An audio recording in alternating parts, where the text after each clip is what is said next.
Today I'm going to show you how to add a spotlight video to your Snapchat story.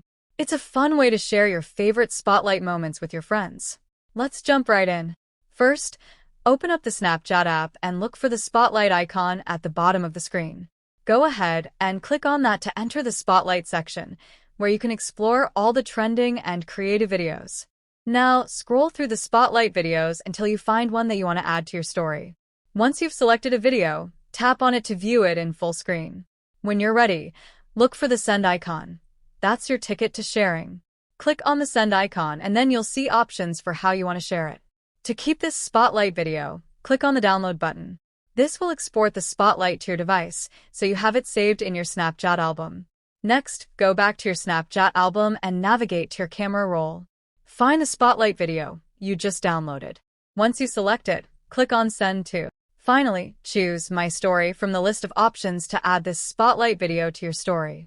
And just like that, you've shared a spotlight moment with your followers. Don't forget to hit that like button and make sure to subscribe for more helpful tips.